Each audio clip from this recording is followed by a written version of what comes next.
My name is Rob Lyman. I'm a military historian and spent 20 years in the service of this country as an officer in the British Army. VE Day, Victory in Europe Day, and its companion VJ Day, Victory over Japan Day, on August the 15th, are significant dates in our annual calendar. They look back to momentous points in our nation's history in 1945, when the powers of evil were overcome after years of war, loss and bloodshed. They were celebrated then because they were the end of a long period of national and global trauma in which evil men perpetrated great harm on humanity. Under God's grace, these forces were destroyed, and for this reason it's right that we remember, even celebrate these victories. Not everyone agrees with this viewpoint, however. Many of you will remember the decision by the Cambridge University Students' Union in October 2018 not to support the activities associated with public remembrance. That was a year of particular poignancy, as it was exactly 100 years after the guns fell silent across the Western Front, in which after 4 long years of slaughter, in which nearly 1 million British and Commonwealth servicemen died, came to an end. The young activists who defeated a proposition to publicise the Royal British Legion's Poppy campaign stated publicly that they did so because they were opposed to the glorification of war. We should, they argued, be looking to find ways, and I quote, to reshape remembrance away from glorification and valorization of war, and to campaign against militarism. As a historian, I've had the privilege of meeting many veterans of the Second World War. None were warmongers. Indeed, I doubt if any listening to this today would consider that wearing a poppy was an act that glorifies war. The poppy and the notions of remembrance and sacrifice are closely linked. In some of the most famous verses from the Bible, in the Gospel of John, our Lord tells his disciples, "Greater love has no one than this, that he lay down his life for his friends." Jesus was talking about what he knew would take place at the cross, and drawing attention to the reality that this deliberate act of sacrifice was the greatest act of love and devotion one person could ever show for another. As we are made in the image of God, all men too are capable of acts of such sacrifice, and it is that reality that we remember at VE and VJ Day. To demonstrate this briefly, let me introduce you to Lieutenant John Young. Concerned about the threat of Nazism, the 19-year-old joined the Territorial Army in May 1939, just before the outbreak of war. Commissioned into the Argyll and Sutherland Highlanders, he found himself, by the fortunes of war, posted to India in 1942. He was far from home, in the distant hills of Nagaland, close to the border with Burma, in command of a company of native soldiers of the Assam Regiment. In March 1944, he was ordered to take his company from their base in the town of Kohima forward to an insignificant straggle of native huts in the hills closer to Burma called Karasom. There had been some suggestion that the Japanese, who had conquered Burma nearly 2 years before, were on the move, but at no stage did Young or his soldiers have any idea that Karasom sat astride one of the principal routes for the Japanese invasion of India. Facing him and his 120 lightly armed local militiamen were 15,000 battle-hardened troops under one of their most famous and aggressive generals, Sato.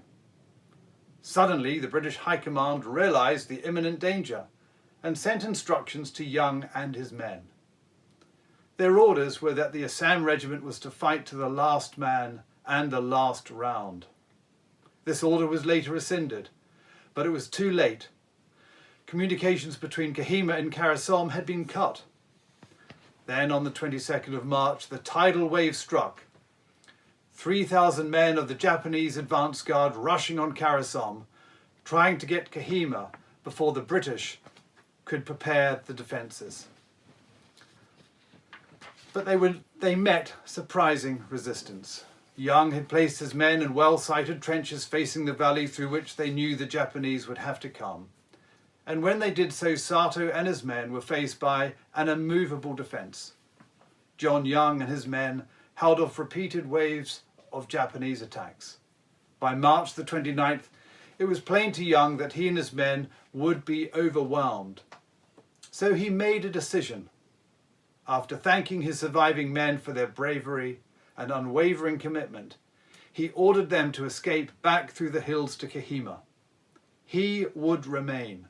He would be the last man. He would fire the last round. Despite their desperate objections, Lieutenant Young insisted, and his men melted away in the darkness. Most made it back to Kohima. Young remained at his post. One of his soldiers, whom I had the privilege to meet in Kohima some years ago, last saw Young standing in his bunker on the morning of March the 30th, 1944, quietly and calmly awaiting the final Japanese assault. Young's selflessness not only saved the lives of his remaining soldiers, but added probably 5 days to the frantic efforts to prepare Kohima for defence, something that was successfully achieved, for it was at Kohima that the Japanese invasion of India was halted in what was one of the great battles of the Second World War. No one saw Young die, except of course the Japanese, who honoured the remarkable heroism of this man with a warrior's burial.